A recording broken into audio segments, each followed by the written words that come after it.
बिस्मिल्लाहिर्रहमानिर्रहीम। अस्सलाम वालेकुम। फंडामेंटल ऑफ केमिस्ट्री ये चैप्टर हमने स्टार्ट किया है और इस चैप्टर के अंदर तकरीबन 1 से लेकर 10 तक ये वीडियो हो चुके हैं।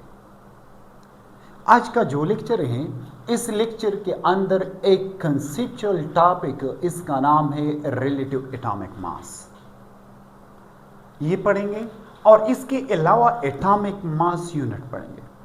ये बहुत कंसेप्चुअल टॉपिक है। इस टॉपिक में ज़्यादातर स्टूडेंट कंफ्यूज रह जाते हैं क्योंकि ये टॉपिक बहुत इजी टॉपिक है लेकिन कंसेप्ट बहुत ज़्यादा है। जो स्टूडेंट ये वीडियो देखता है, इंशाल्लाह सारे के सारे कंफ्यूजन इस वीडियो लेक्चर के अंदर मैं दूर करूँगा। तो चलो स्टार्ट लेते हैं। रिलेटिव एटॉमिक मास।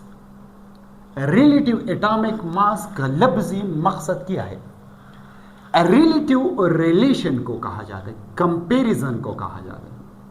यानी इसमें हम कंपैरिजन किसी एक एटम का जो एटॉमिक मास है दूसरे एटम से हम कंपेयर करते हैं। तो इसलिए इस टॉपिक का नाम रिलेटिव एटॉमिक मास दिया गया है। यह बात जहन में याद रखें। रिलेटिव एटॉमिक मास का डिफिनीशन क्या है?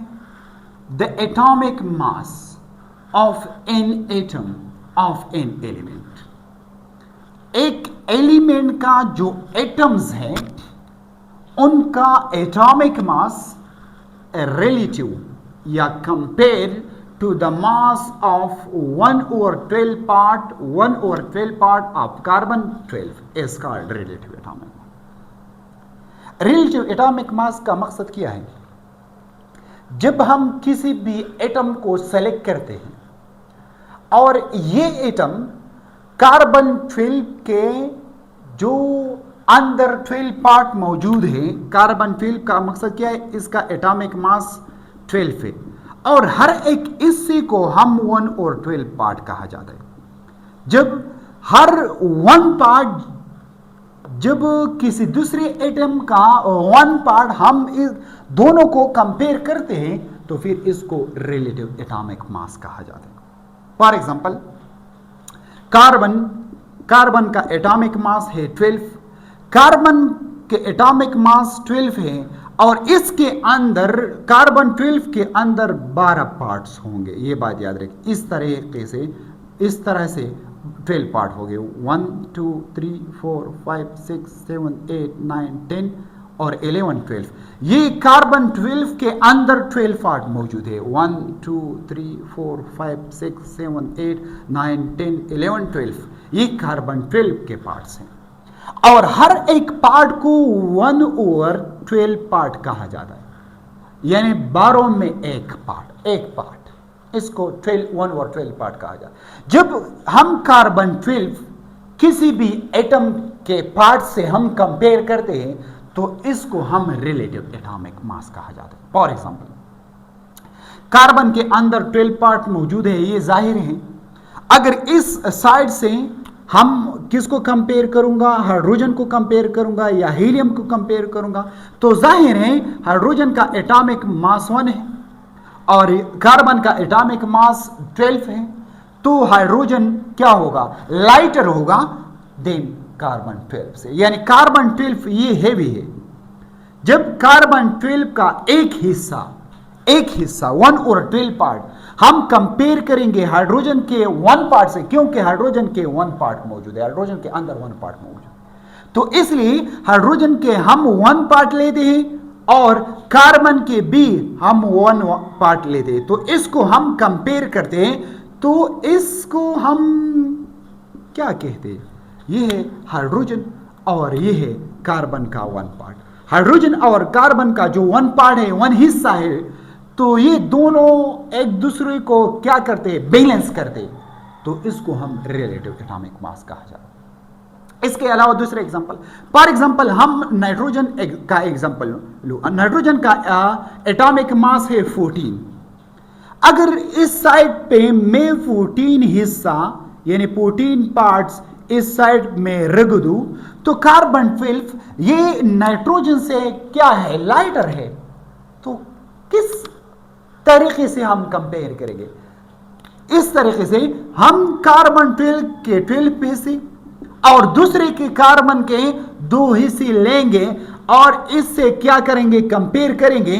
तो कार्बन 12 के 12 पार्ट्स और 2 पार्ट्स और कार्बन 12 से हम लेंगे और ऑक्सीजन के जो पार्ट्स है 14 पार्ट्स है, इससे हम कंपेयर करेंगे तो फिर इसको हम रिलेटिव एटॉमिक मास कहा जाता है।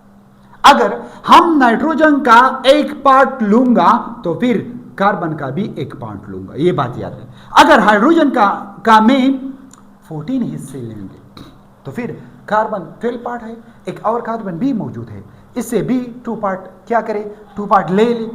तो फिर इस दोनों को कंपेयर करेंगे। तो इस दोनों को कंपेयरिंग को, रिलेटिव को, रिलेशन को हम रिलेटिव एटॉमिक मास का कहते हैं, क्योंकि इसमें एटॉमिक मासेस का, कोई एटम का एटॉमिक मासेस का क्या होगा, कंपैरिजन होगा, कंपेयर होगा, रिलेटिव होगा। तो इसलिए इसको रिलेटिव एटॉमिक मास कहा जाता है।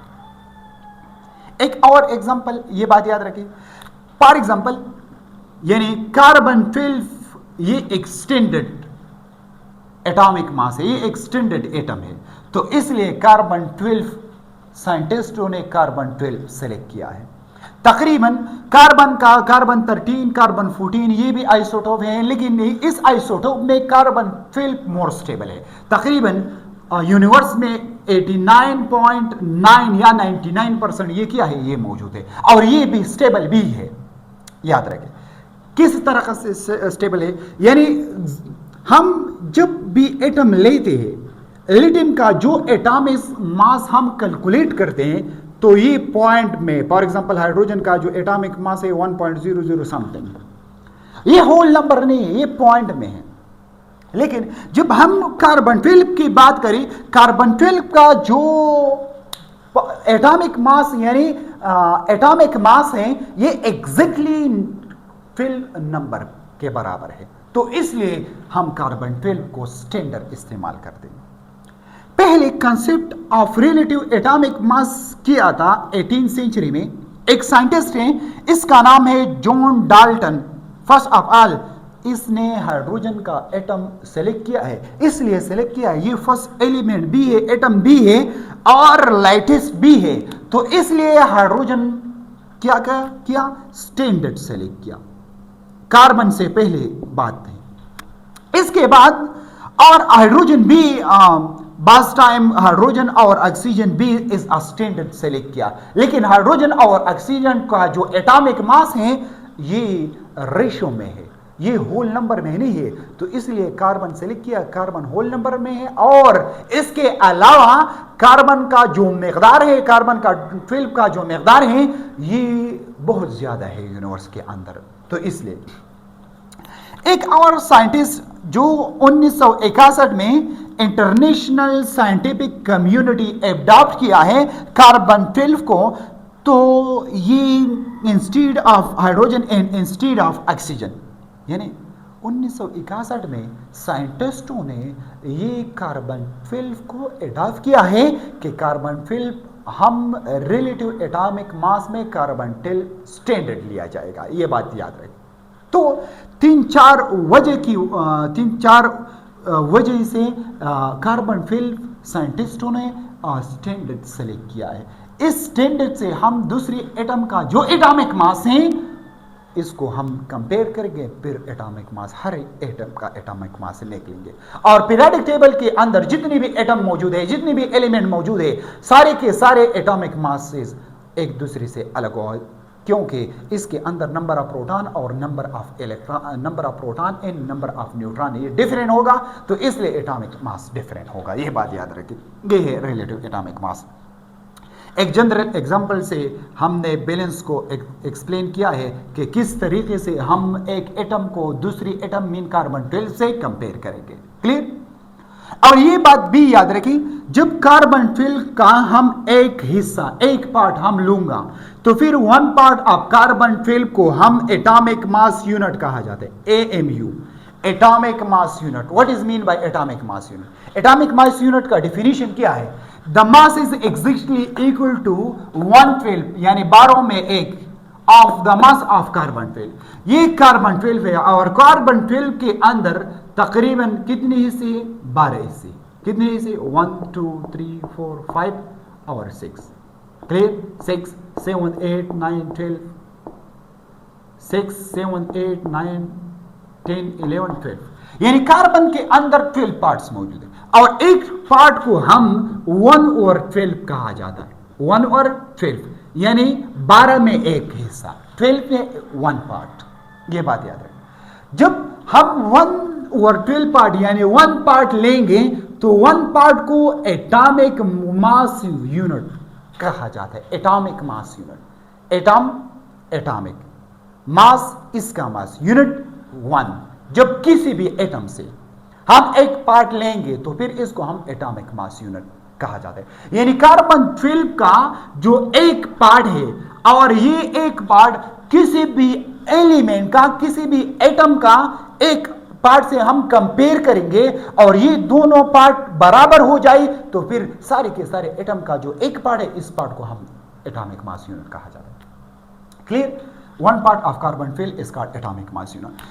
मास ऑफ कार्बन इज यानी कार्बन के अंदर कितनी भी एटॉमिक मास यूनिट है? 12 एटॉमिक मास यूनिट है। क्लियर? और 1 एटॉमिक मास यूनिट किसके बराबर है? 1/12। 1/12 पार्ट यानी 12 में एक पार्ट, इसको हम एटॉमिक मास यूनिट कहा जाते हैं। और इसके अलावा दूसरी बात, relation of atomic mass unit with gram. हम एटॉमिक मास यूनिट और ग्राम का रिलेशन करेंगे कि एटॉमिक 1 एटॉमिक मास यूनिट या कार्बन का जो 12 एटॉमिक मास यूनिट है ये ग्राम में कितने है, या 1 एटॉमिक मास यूनिट ग्राम में कितने का बराबर है, ये बात याद रखें। क्लियर? तो 1 mole of carbon contain 12 atomic mass unit और 1 मोल ऑफ कार्बन कंटेन 12 ग्राम पर मोल, ये मोलर मास होगा। और इसके अलावा 1 मोल ऑफ कार्बन इसके अंदर एवोगैड्रो नंबर 6.0231 इसको एवोगैड्रो नंबर कहा जाता है।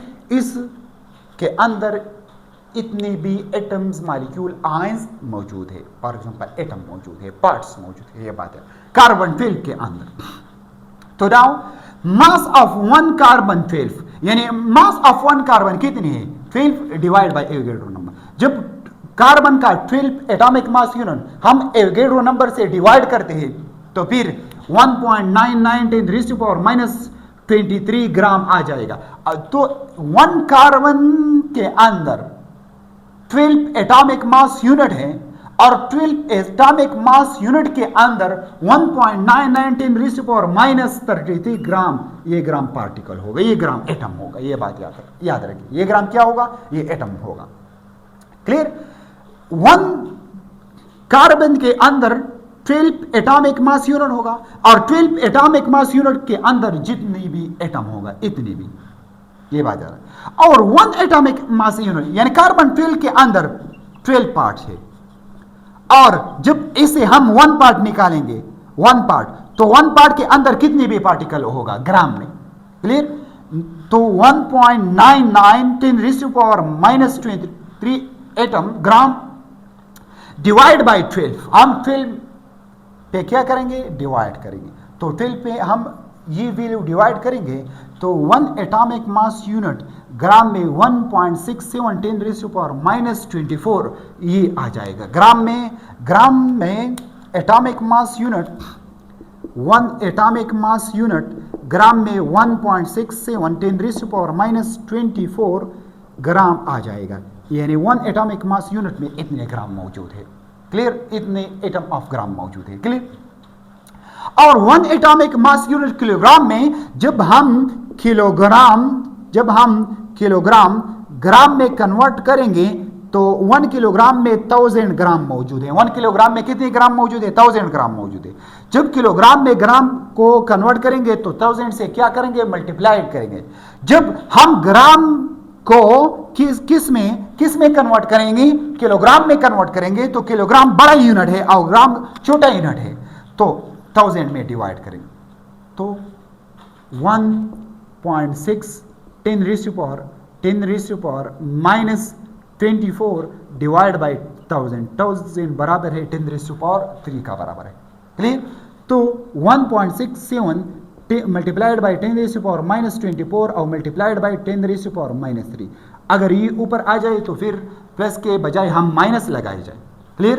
तो फिर 1.67 10 रेज़ टू पावर माइनस 24 और माइनस 3 माइनस 27 किलोग्राम, यानी 1 एटॉमिक मास यूनिट के अंदर इतनी किलोग्राम ऑफ एटम मौजूद है। ये क्या है? Relation of atomic mass unit with gram. ये है relative atomic mass and atomic mass unit.